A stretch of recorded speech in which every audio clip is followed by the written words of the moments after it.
África esteve formalmente estabelecido. Os jovens se entusiasmaram e eles começaram a vir em pequenos grupos, inicialmente. Ao completar o Bar Mitzvah, ou seja, ao completarem 13 anos, depois dessa cerimônia que representa a maioridade religiosa, muitos desses jovens começavam a se despedir das suas famílias e se programar para vir ao Brasil, para vir para a Amazônia. Depois de longa e cansativa viagem, chegavam ao Brasil os primeiros judeus marroquinos. Eram jovens aventureiros que aceitaram o desafio, seguindo para o interior da Amazônia como aprendizes, empregados, balconistas e vendedores ambulantes, contratados por aviadores prósperos de Belém, que deram a primeira oportunidade aos judeus que acabavam de chegar à nova terra.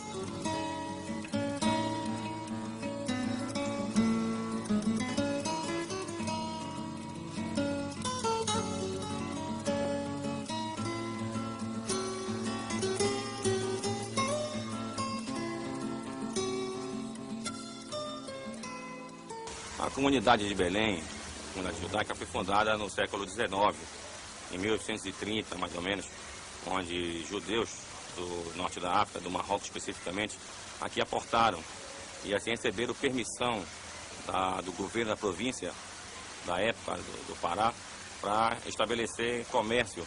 E várias famílias de judeus do Marrocos vieram para cá. Só que em seguida se formou duas sinagogas. E muitos perguntam por que duas sinagogas numa só comunidade. É porque no Marrocos já existiam judeus que moravam lá há mais de 1000 anos e tiveram aqueles judeus que foram expulsos da Espanha pela Inquisição e desceram também para o Marrocos. Estes, quando chegaram, falavam, além do hebraico, o espanhol. Então tinha diferença com aqueles que eram naturais realmente do Marrocos. Então, estes que vieram da Espanha chamaram para os nativos judeus do Marrocos de forasteiros. Eram aqueles que não pertenciam ao grupo que tinha sido expulso da Espanha. E quando vieram aqui para Belém, também houve reflexo dessa diferença. Então as duas sinagogas, uma seguia um ritual de judeus que eram expulsos da Espanha, que se falava algumas palavras até em espanhol, e outros seguiam esse modelo realmente dos nativos do Marrocos. Inicialmente foi estabelecida a sinagoga Echem Avraham, em Belém. Essa sinagoga Echem Avraham, ela data de 1826. E nesse momento, Abraham J. Acris, ele inaugura a sinagoga. Alguns anos depois, a sinagoga Sha'ar HaShamayim foi estabelecida. Se sabe que, historicamente, o grande benemérito dessa organização da sinagoga Sha'ar HaShamayim foi o senhor Leão Elias Israel.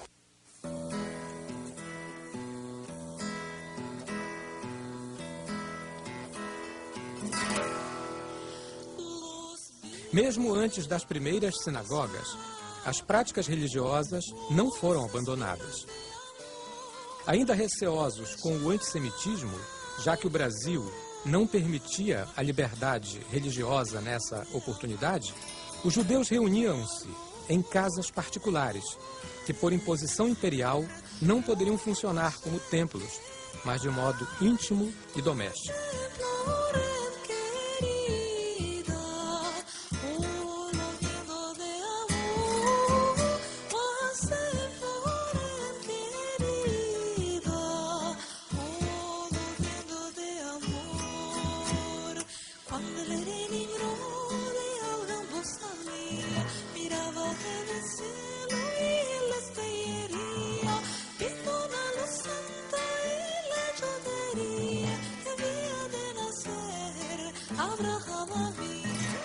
Essa semiclandestinidade, no entanto, não impediu que os judeus praticassem a religião.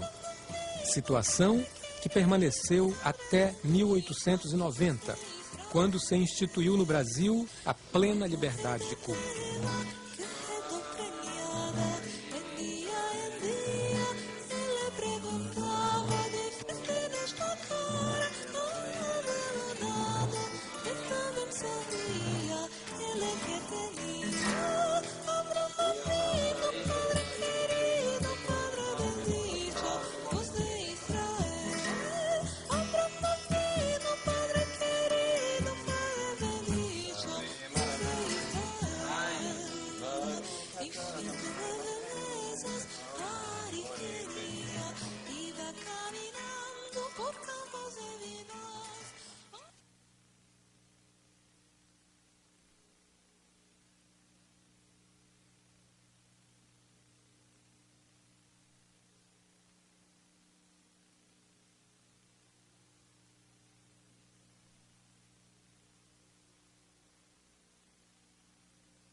período que nós costumamos chamar de Belle Époque, em que eu considero a partir da década de 70, ele é um período assim, muito significativo para a cidade de Belém, porque é um período em que a cidade ela se reurbaniza, ela entra num processo de modificação baseada nos parâmetros europeus.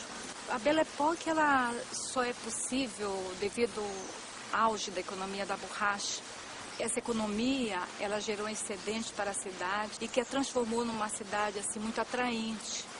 Então, os estrangeiros se viram atraídos não somente pela possibilidade de enriquecimento em decorrência da economia gomífera, mas também atraídos porque era uma cidade amazônica, uma cidade diferente, né?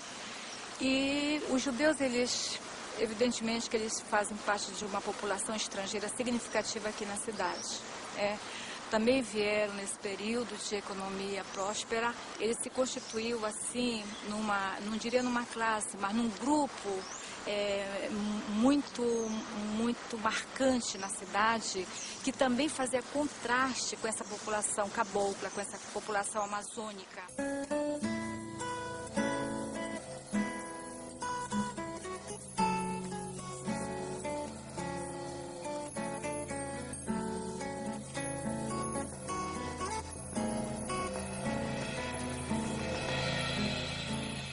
A partir de 1850, nos anos dourados do ciclo da borracha, começa uma outra fase de migração judaica para a Amazônia.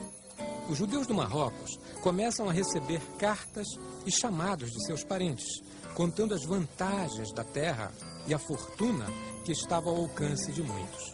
Desta vez, ao contrário de seu início, quando vieram apenas homens retirantes, agora a migração era composta por famílias, que, diferentes de outros grupos que vieram para o Brasil, já mostravam o desejo de permanecer na Amazônia.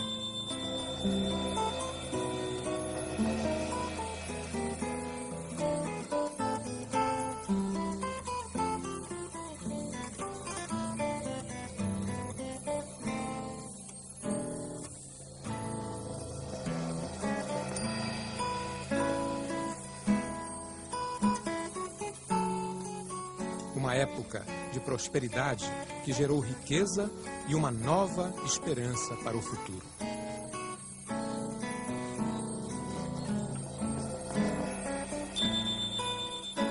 O meu pai, Zacarias Amescani, nasceu na cidade de Salé, Marrocos, no dia 20 de janeiro de 1890.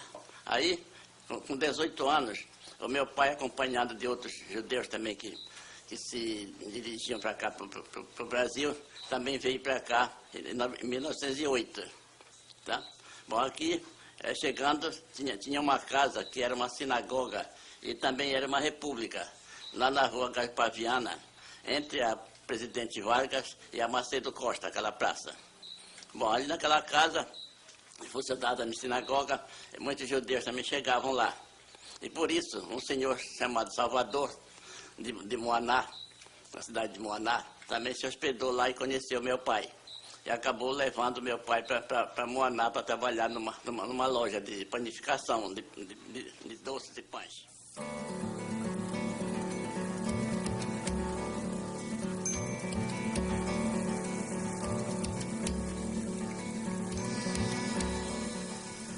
As famílias que chegavam à Amazônia seguiam para o interior, apoiadas por aviadores judeus, que já haviam prosperado com o ciclo da borracha, tanto em Belém quanto em Manaus. Os judeus se estabeleceram em várias cidades ao longo do rio Amazonas e seus afluentes. Eles foram os primeiros regatões do interior da Amazônia, quebrando o monopólio dos aviadores portugueses e nordestinos. A chegada dessas famílias ao interior marca uma nova fase do judaísmo na Amazônia. Com o tempo, foram sendo instaladas as comunidades judaicas. As sinagogas funcionavam em casas familiares e eram fundados cemitérios judeus por toda a Amazônia. Essa consolidação do judaísmo no interior influenciou a cultura e a economia por onde passou.